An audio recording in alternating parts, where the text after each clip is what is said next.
ছোটবেলা থেকেই আমি খুবই হেল্পফুল একটা ছেলে। বন্ধুদেরকে অনেক হেল্প করতাম তো বটেই, টুকটাক অনেক সমস্যার সহজ সমাধানও করে দিতাম। ধরেন টিফিন টাইমে রবিনের 5 টাকার আলু বার্গার খেতে ইচ্ছে করলো, কিন্তু ওর কাছে টাকা নেই, এখন কিভাবে খাবে? তখন আমি ওকে হেল্প করতাম। তবে ভাববেন না আমার নিজের পকেট থেকে 5 টাকা দিয়ে আমি ওর স্বভাব খারাপ করে দিব। আমি বরং ওকে সহজ সরল ও সুস্থ সমাধান বলে দিতাম। সমাধানটা খুবই সিম্পল। আমি ওকে শিখিয়ে দিতাম কিভাবে বাপের মানিব্যাগ থেকে 5 টাকা চুরি করতে হয় এবং সেটা দিয়ে আলু বার্গার খেতে হয়। তারপরের দিন যেটা হতো, রবিন 5 টাকার পরিবর্তে 10 টাকা চুরি করে আনতো, এনে নিজে একটা আলু বার্গার খেত আর আমাকে একটা খাওয়াতো, আর আমার প্রতি চিরকৃতজ্ঞ থাকতো। বড় হয়েও আমার এই সাহায্য করার মনোভাব পরিবর্তন হয়নি। সেদিনের ঘটনাই বলি। সেই রবিন এসে জানালো দাম্পত্য জীবনে ওর একটু গাপলা হচ্ছে, এর সমাধান লাগবে। সমস্যা হলো ওর বউয়ের নাকি হালকা একটু আলুর দোষ আছে। অ্যাডমিন ক্যাডার অথবা আর্মি অফিসার কারোর সাথে পরিচয় হলে নাকি কেমন কেমন লুক দেয়, কিভাবে যেন তাকায়। আর আফসোস করে রবিনকে বলে, ইস তুমি আর্মি অফিসার হলে কত ভালো হতো, এটলিস্ট তুমি বিসিএস অ্যাডমিন ক্যাডার হতে পারতে, তাহলে আমি কত পাওয়ার পেতাম। আমি তখন রবিনকে বললাম, কিন্তু তোর পক্ষে তো একই সাথে আর্মি অফিসার আর অ্যাডমিন ক্যাডার হওয়ার সম্ভব না, ইনফ্যাক্ট এই বয়সে কোনোটাই হওয়ার সম্ভব না। তখন সে বলল, সমস্যা তো এখানেই, এর সমাধান দিতে হবে। এমনিতেই মেয়ে ভালো, শুধু আর্মি অফিসার, পুলিশ আর অ্যাডমিন ক্যাডার দেখলে চোখ বড় বড় হয়ে যায়।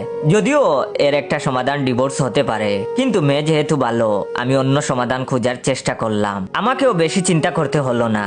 এই সমস্যার সব থেকে প্রাচীন আর প্র্যাকটিক্যাল একটা সমাধান আছে।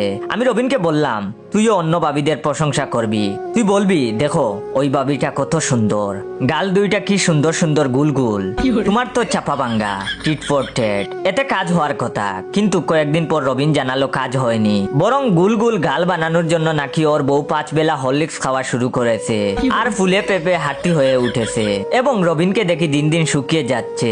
তাই আমি তাকে বললাম, কিন্তু তুই এত শুকিয়ে গেছিস কেন? তখন ও বলল, অন্য বাবিদের প্রশংসা করার অপরাধে গত 5 দিন ধরে ওর নাকি খাওয়া বন্ধ। কিন্তু এটা তো ইনজাস্টিস, যথেষ্ট চিন্তার ব্যাপারও বটে।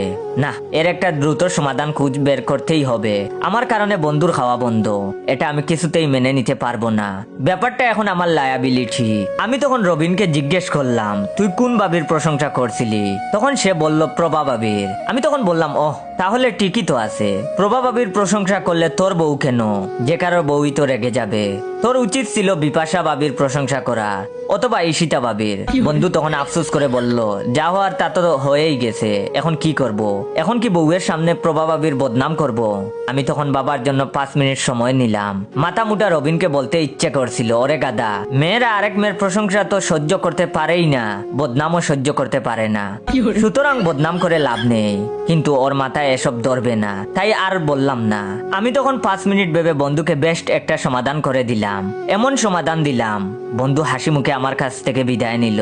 ঠিক তার 5 দিন পর সকালবেলা, বলা নেই খোয়া নেই, রবিন কল করে আমাকে অকথ্য ভাষায় গালাগালি শুরু করলো। আমাকে কিছু বলার সুযোগই দিচ্ছিল না। একবার শুধু জিজ্ঞেস করতে পারলাম, হয়েছেটা কি?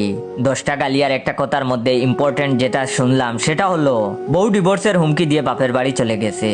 আমি তখন যা বুঝার বুঝে ফেলেছি, আর বেশি কিছু শোনার দরকার নেই, তাই ফোন কেটে দিলাম। এরপর দিন আমার বাসায় পুলিশ এসে হাজির। আমাকে থানায় যেতে হবে, আমার নামে নাকি মানহানির মামলা হয়েছে। আমি তখন আবারও যা বুঝার বুঝে গেলাম। যাকে সাহায্য করতে চাইলাম সেই রবিনী ওর বউয়ের সাথে কুরাম করে আমার নামে মানহানির কেস দিয়ে দিল। তারপর ওসি সাহেবের সামনে বসে আছি। থানায় একটা শুনশান নীরবতা। কিছুক্ষণ পরেই হয়তো আমাকে হাজতে ঢুকিয়ে নলি বরাবর পেটানো হবে, নাকি মুরগি বানিয়ে পশ্চাৎ দেশে পেটানো হবে। ক্যাডেট কলেজের সিনিয়ররা মুরগি বানিয়ে পেটাতো, পুলিশ কিভাবে পেটাবে এখনো জানি না। এসব ভাবতে ভাবতে পাশে তাকিয়ে দেখি রবিনও থানায় এসে হাজির। এই শালা নিশ্চয়ই মস্করা দেখার জন্য এসেছে। কিন্তু অবাক করা ব্যাপার, থানার বেসিক সেন্ট্রি আমাদের দুজনকেই একসাথে হাজতে চালান করে দিল। তারপর আমরা দুইজন হাজতের 2 কোণায় দাঁড়িয়ে আছি, কেউ কারোর সাথে কথা বলছি না। আচ্ছা ওয়েট, রবিন যদি আমার নামে মানহানির মামলা করে থাকে, তাহলে ও নিজেই হাজতের মধ্যে কেন? ধীর পায়ে গিয়ে রবিনকে জিজ্ঞেস করলাম, তুই হাজতের মধ্যে কি করিস? রাগে তখন গজগজ করতে করতে রবিন বলল, প্রভা বাবি আমাদের দুইজনের নামেই মানহানির মামলা করেছে, আমি সেই কোণা থেকে এসেছিলাম। আবার ধীরে পায়ে সেই কোণায় ফিরে গেলাম। এবার একটু ফ্ল্যাশব্যাকে ফিরে যাই। সেদিন রবিনকে আমি বুদ্ধি দিয়েছিলাম, যেহেতু প্রভা ভাবির প্রশংসা করেই ফেলছিস, এখন আর উনার আর বদনাম করে লাভ হবে না, উনাকে তোর বোন বানিয়ে ফেল। এত ক্লোজ বোন বানাবি যেন দেখলে তোর আপন বোন মনে হয়। ঘন ঘন কাপল মিট করবি, পাশাপাশি হাঁটবি, মাঝে মধ্যে গল্পের ফাঁকে হাসতে হাসতে হাতও ধরতে পারিস। সোজা কথা দেখলেই যেন ভাই বোন মনে হয়, প্রভা ভাবিকে দেখলেই যেন তোর বউ আপন ননদ মনে করে। বুদ্ধিটা কিন্তু ভালো ছিল, কিন্তু শালা রবিন এর কোনো কিছুই করেনি। কোনো এক ফাঁকে শুধু প্রভা ভাবির হাতটা ধরে ফেলেছিল। হাজতে বসেই প্রতিজ্ঞা করে ফেললাম, এই জীবনে আর কারো সাহায্য করব না।